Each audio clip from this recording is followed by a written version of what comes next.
ठाणे जिल्ह्यातील मुरबाड येथे दिनांक 22 ते 26 एप्रिल या कालावधीत भरवण्यात आलेल्या पद्मश्री सुभाष पाळेकर यांच्या झिरो बजेट नैसर्गिक शेती शिबिराला भरघोस प्रतिसाद मिळाला। मुरबाड तसेच इतर ठिकाणच्या शेतकऱ्यांना त्यांच्या शेतीचा उत्पादन खर्च कमी करता यावा, कोकणातील 4 महिन्याची भात शेती वगळता शेतकऱ्यांनी इतर पिकांकडे देखील वळावे, त्याचबरोबर विविध फळबाग पिकांचे झिरो बजेट नैसर्गिक शेती तंत्राने उत्पादन कसे घ्यावे याची माहिती व्हावी या उद्देशाने या शिबिराचे आयोजन करण्यात आल्याचे आयोजक टीमने ZBNF SP टीव्हीशी बोलताना यावेळी सांगितले। मी जरी आयोजक समितीचा सदस्य असलो तर एक प्रशिक्षणार्थी सुद्धा मी या ठिकाणी आहे आणि ज्या वेळेला हे शिबिर या ठिकाणी पहिल्या दिवसापासून सुरू आहे, गुरुजींनी जे केलेलं मार्गदर्शन प्रबोधन ऐकून बऱ्याच काही गोष्टी माझ्या सुद्धा निदर्शनास आल्यानंतर आपल्या जीवनामध्ये किंवा विषमुक्त अन्न पोटात गेल्याने शरीरात गेल्याने काय परिणाम होतात आणि एकूण ही राष्ट्रव्यवस्था ही व्यवस्था बदलायची असेल तर गुरुजींनी जो शेतीमधला विद्रोह पुकारलेला आहे या विद्रोहाच्या दिशेने आपल्याला जाणं आवश्यक आहे। काल गुरुजींनी देशी गाई संदर्भामध्ये सांगितलं, शासनाची काय भूमिका असते की संकर पैदास झाली पाहिजे, परंतु गुरुजी म्हणतात की आपल्या देशातल्या ज्या देशी गोवर्गीय जाती आहेत त्यामध्ये सुधारणा झाली पाहिजे, त्या जपल्या पाहिजेत आणि ती खरी आपली गोमाता आहे। म्हणून मी एक पशुवैद्यकीय अधिकारी असताना मी जे गुरुजींच्या तत्वज्ञानातून एकच सार घेतलेला आहे की गुरुजी म्हणतात आपण जी काही गायींना दिलेली जी औषधं असतात, अँटीबायोटिक्स असतात ती दुधामध्ये उतरतात आणि त्या दुधामधून जे उतरलेले अँटीबायोटिक्स मानवी जीवनाला अत्यंत घातक असतात आणि आपण एक प्रकारे पापाचा भागीदार होऊ नये म्हणून अँटीबायोटिक मुक्त जनावर सुद्धा कसं असावं या दृष्टीने मी गुरुजींचं मार्गदर्शन मला मिळालेलं आहे आणि त्या दृष्टीने मी शेतकऱ्यांना प्रबोधित करण्याचा एक प्रयत्न करणार आहे। याच्यामध्ये जास्तीत जास्त महिलांचा सहभाग आहे आणि खरोखर आज मला सांगायला अभिमान वाटतो की जेवढ्या प्रमाणामध्ये जेंट्स आहेत त्याच्या बऱ्याचशा प्रमाणामध्ये महिलाही आहेत। म्हणजे याच्यावरून असं लक्षात येतं की महिला कुठल्याही क्षेत्रामध्ये मागे राहिलेल्या नाही आहेत आणि खरोखर मी एक महिला म्हणून मला सांगायला अभिमान वाटतो की यापुढेही आम्ही प्रत्येक क्षेत्रामध्ये असंच धडाडीने काम करण्याचा प्रयत्न करू। पुण्याला कोंडव्याला जे शिबिर झालं होतं तिथे गुरुजींची भेट घेतली।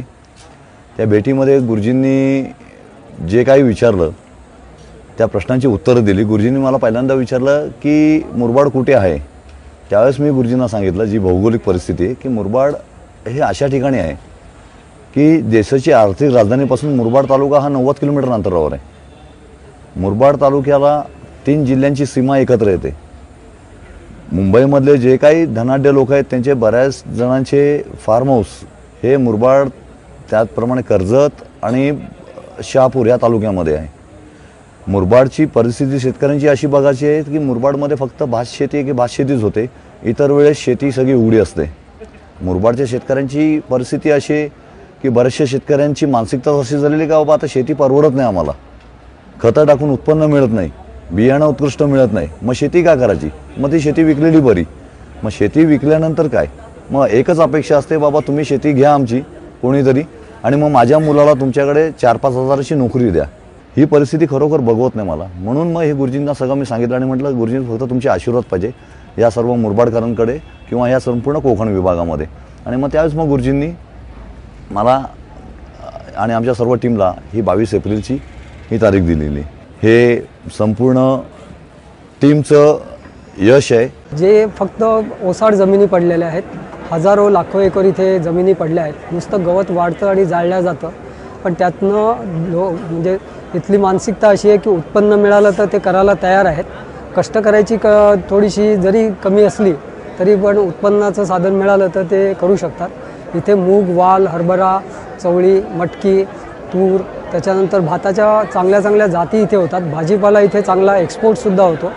आणि हीच सगळी जी गोष्ट आता जी केमिकलवर किंवा सेंद्रियच्या नावाखाली केली जाते ती ZBNFच्या नावाखाली जर करता आली आणि आतापर्यंत त्यांना झिरो बजेट नैसर्गिक शेती काय आहे हेच माहिती नाही आहे। ऑर्गॅनिक म्हणजे ते ऑर्गॅनिक त्याला समजतात, पण तो पूर्णपणे वेगळा। ऑर्गॅनिक म्हणजे परत चौपट खर्च आहे, केमिकल म्हणजे परत दुप्पट खर्च आहे, पण खर्च परवडायला पाहिजे आणि खर्च परवडत नाही म्हणून शेती करत नाही ही जी बोंब आहे ती कुठेतरी कमी व्हावी।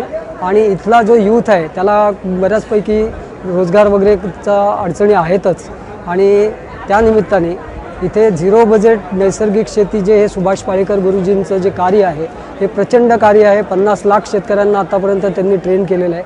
पण मुरबाड तालुक्याला किंवा इथल्या लोकांना त्याची माहिती नाही आहे आणि इथली लोकंसुद्धा रोजगार निर्मिती उपलब्ध व्हावी, विलेज डेव्हलपमेंट चांगल्या पद्धतीने व्हावं, इथल्या लोकांना त्याचं नॉलेज यावं, अशा पद्धतीने आपण हा कार्यक्रम आयोजित करायचा प्रयत्न केला आहे.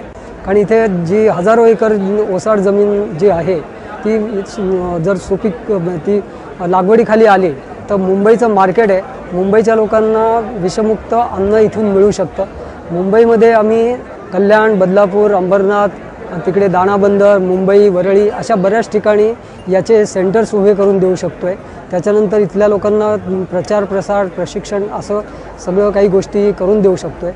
आणि पुढे असा पण मानस आहे की इथल्या शेतकऱ्यांनी जर उत्साह दाखवला तर त्यांना आणि मुंबईच्या लोकांना म्हणजे रुरल हा एक रुरल आणि सिटी शहर याच्यामधला एक ब्रिज जो असतो की त्यांना जोडणारा पुलाचं काम आम्ही करायचा प्रयत्न आहे. ज्या दिवशी मला गुरुजींचं शिबिर मुरबाड येथे होणार आहे असं कळल्यानंतर मला ह्या टीमनी मी व्यावसायिक ग्राफिक डिझायनर आहे तर ह्या टीमनी मला कॉन्टॅक्ट केला आणि त्यांनी मला एक लोगो डिझाईन बनवायला सांगितला. खऱ्या अर्थाने सांगायचं तर आत्तापर्यंत मी बरीचशी लोगो डिझाईन्स केलेली आहेत पण एक ही डिझाईन करताना एक वेगळंच आव्हान माझ्यासमोर आलं आणि मी हे आव्हान पेलू शकेल का हा पण एक प्रश्न मनात आला. पण गुरुजींच्या प्रेरणेमुळे मला त्या डिझाईन करताना इतकी उत्कृष्टपणे प्रेरणा मिळाली, चालना मिळाली आणि माझी क्रिएटिव्हिटी इतकी म्हणजे मला माहीत नाही पण 2च दिवसात मी हा लोगो तयार करू शकलो आणि एक चांगला न्याय देऊ शकलो. या भागामध्ये शक्यतो भात पीक हे पावसाळी पीक घेतलं जातं आणि त्यानंतर मातीत जे काय थोडंसं पाणी आहे त्या पाण्यावरती भेंडी, काकडी अशी एकदम लिमिटेड उत्पादनं घेतली जातात. इथला जो शेतकरी आहे जमीन मुरबाड असल्यामुळे त्यातलं पाणी जास्त न टिकून राहण्यामुळे आणि मोठे कुठले डॅमचे प्रकल्प नसल्यामुळे इथे पाण्याची मोठ्या प्रमाणात कमतरता आहे आणि त्यामुळे हा जो शेतकरी आहे आणि त्याला कामासाठी शहर जवळ असल्यामुळे तो आपली रोजीरोटी मिळवण्यासाठी पटकन कल्याण, डोंबिवली, ठाणे या शहरांकडे जातो आणि आपली रोजीरोटी कमवतो आहे. त्यामुळे शेती हा विषय अत्यंत मोठ्या प्रमाणात ह्या तालुक्यामध्ये दुर्लक्षित होत चाललेला आहे आणि त्यामुळे आम्ही जेव्हा ह्या ठाणे जिल्ह्यामध्ये ठाणे आणि पालघर आमच्या ZBNF उत्तर कोकण टीमतर्फे ठरवत होतं की कुठे शिबिर घ्यायचं तर आम्हाला मुरबाड ही जागा अत्यंत योग्य वाटली. कारण इथल्या शेतकऱ्यांनी त्यांचा हा जो भाजीपाला भेंडी आणि काकडीपुरता सीमित न ठेवता बऱ्याच मोठ्या प्रमाणात त्यांनी जर काय वेगवेगळ्या गावातनं हा भाजीपाला निर्माण केला तर त्याच्यासाठी मोठी बाजारपेठ इथेही शहरात त्यांच्या जवळ अवेलेबल आहेत. मुंबई, ठाणे, डोंबिवली, कल्याणी शहरं अत्यंत 1 तासाच्या अंतरावरती अवेलेबल आहेत आणि त्यामुळे मोठ्या प्रमाणात ही बाजारपेठ या शेतकऱ्याला इथे अवेलेबल होऊ शकते.